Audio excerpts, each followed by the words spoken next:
Que a veces nos hace falta un naufragio para llevarnos a donde Dios quiere que vayamos. Nadie se sienta a construir una torre, dijo Jesús, si no tiene primero los materiales para terminarla, no sea que sea una torre a medio terminar. Pero cuando confiamos más en nuestros planes que en los planes de Dios, eso puede impedir que lo busquemos a Él y sigamos su verdadera voluntad. Y a veces nuestros planes tienen que fracasar para que triunfen los procesos, los planes de Dios que son mejores que los nuestros. Yo suelo contar una historia de que de no haber sido por un naufragio, metafóricamente hablando, nunca habría existido River Arena como tal. Yo recuerdo cuando me llamaron los Schuller, que eran los que estaban al timón de la Catedral de Cristal, de la mítica Catedral de Cristal, para decirme, vendimos el campus, Crystal Cathedral no va a existir más como tal, debido a una quiebra financiera, que nosotros no tuvimos nada que ver. Llegamos, estaba quebrada, porque algunos dicen por ahí, Dante quebró la catedral.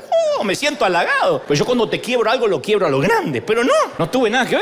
Pero recuerdo cuando nos dijeron, no necesitamos una congregación hispana aquí, estamos desarmando todo literalmente. En realidad ya me había enterado aquella mañana leyendo el periódico que la catedral estaba en quiebra, pero ellos me lo dijeron en un tono lacónico, como si no importara demasiado. El próximo domingo, dile a la iglesia que pueden buscarse otras congregaciones y tú puedes regresarte con tu familia a Miami. Y yo me había preparado un plan estratégico para los próximos 10 años. Cuando me acuerdo de todo aquello, yo me pregunto si Dios no se estaría riendo mientras yo estaba haciendo mis planes. Torpes planes, ¿no? Porque apenas pudimos estar 3 años en el campus de la Catedral de Cristal. Y nuestros planes se deshicieron antes de que pudiéramos lograr siquiera una congregación sólida. Y ahí fue cuando comprendí que el sueño se estaba desmoronando. Para ese entonces un querido amigo, Rick Warren, nos ofrece unirnos a Saddleback y ser un departamento allí en Lake Forest. Pero cada vez que oraba yo sentía que Dios quería que avanzáramos a otro nivel, que no volviéramos a ser un departamento hispano de una iglesia anglo. No era un tema de orgullo, al contrario, hubiese sido una comodidad, pero no sentía que ese era el camino. Y luego vinieron, para los que ya saben y están hace años, pero hay mucha gente nueva, que vinieron otros 3 años que siguen estando entre nuestras temporadas más frustrantes y desilusionantes de nuestra vida, de nuestra congregación, pero no los cambiaría por nada esos 3 años, porque los naufragios, cuando se los maneja de una manera inadecuada, pueden ser devastadores, pero cuando se los maneja como es debido, son lo mejor que nos puede suceder. Los naufragios, cuando algo se hunde, cuando un plan se desmorona, son las lecciones más grandes que tenemos en la vida. Uno aprende más de los naufragios que cuando el barco está seguro, porque esos naufragios impiden, por ejemplo, que nos atribuyamos el mérito por algún éxito y hacemos el importantísimo descubrimiento, que no es un tema menor, de que cuando incluso nos caemos de bruces, digo bruces porque soy un hombre fino, si no diría de jeta, al suelo, Dios está presente para levantarnos de nuevo. Y además de todo eso, los náufragos, los naufragios, los que somos náufragos y hemos vivido esos momentos, nos abrimos a otras opciones. Cuando murió el sueño de quedarnos en el campus de la Catedral de Cristal, yo estaba dispuesto a ir donde quiera que Dios quisiera, pero no estoy seguro que hubiese estado abierto a la opción de recorrer hoteles durante 3 años. Por los que no saben, como no teníamos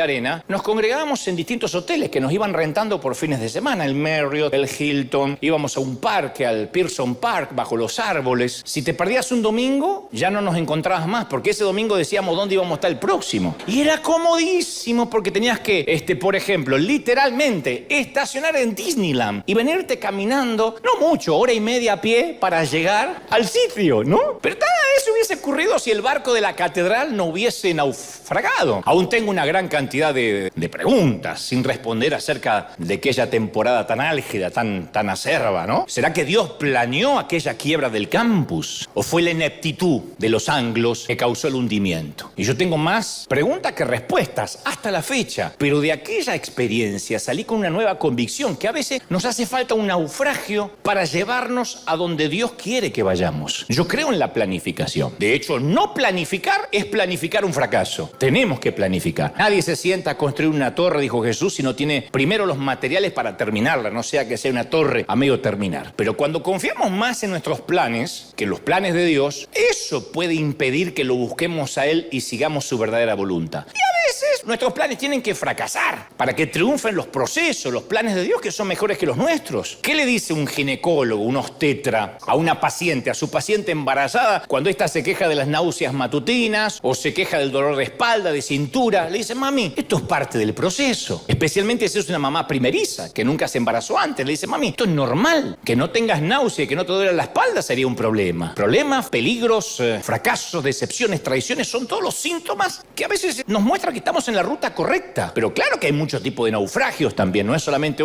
se vendió un campus y tuvimos que mudarnos. Está el naufragio de la salud. ¡Caramba! Que lo hemos vivido durante la pandemia. Y hemos perdido seres queridos porque el grifo del oxígeno se cerraba sin decir agua. El naufragio de un matrimonio. Nadie va a un altar frente a un ministro, un cura, un rabino, un pastor, teniendo en cuenta que algún día estarás con esa misma persona en una corte frente a un juez. Pero de pronto viene el naufragio del dinero, de los recursos, el naufragio de una hija que no quiere verte. Y algunos hemos estado naufragando durante mucho tiempo y hasta a veces nos preguntamos si todavía estamos en el mismo mapa. Y entramos en una nueva normalidad. Estamos aferrados a una balsa. Hay gente que se acostumbra a estar aferrado a una balsa. Recién hablábamos eso con Manuel antes del servicio, de la gente que en nuestros países se acostumbra a la inseguridad, por ejemplo. Aquí hay también muchos defectos en Estados Unidos, pero la inseguridad no es uno de ellos. No es algo que abunda en cualquier sitio. Y uno se acostumbra a veces a andar en la balsa de la inseguridad. ¡Uy, qué lindo! Hoy me asaltaron y me respetaron muchísimo.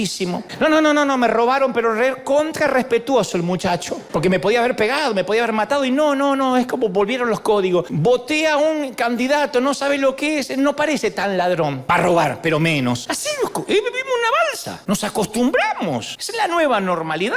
Hay gente que no tiene idea de que va a salir de ahí algún día, que va a llegar a tierra firme. Pero sentimos muy en el fondo que el sueño que teníamos cuando niños o cuando adolescentes se empieza a morir y nosotros también con él. Y ahí es cuando la fe se hace muy difícil. Oramos, derramamos nuestro corazón delante de Dios, no hay respuesta, no hay consuelo en la Biblia. Entonces nuestro espíritu se siente árido, nuestro alma se siente estéril. Y no solo que estamos en el desierto, sino que el desierto se nos mete dentro, que eso es lo peor, cuando la arena se nos mete en el alma. Es el polvo de la calle de tierra del desvío. Es la sed que produce el agua marina, el agua del océano. Y Dios, que parece no tener apuro. Dios está obrando en los naufragios, claro, pero en formas que uno no puede entender, que uno no puede ver. Y eso es vital y necesario para nuestro crecimiento. Que estamos en un naufragio y queremos una respuesta y la respuesta no llega. Y esto no es un tema menor, porque siempre hay vida después de los fracasos. Pero odiamos tan solo pensar en el fracaso porque asociamos por carácter transitivo el fracaso a ser unos fracasados. La sociedad nos lleva a pensar eso, pero es la empresa la que fracasó, no nosotros.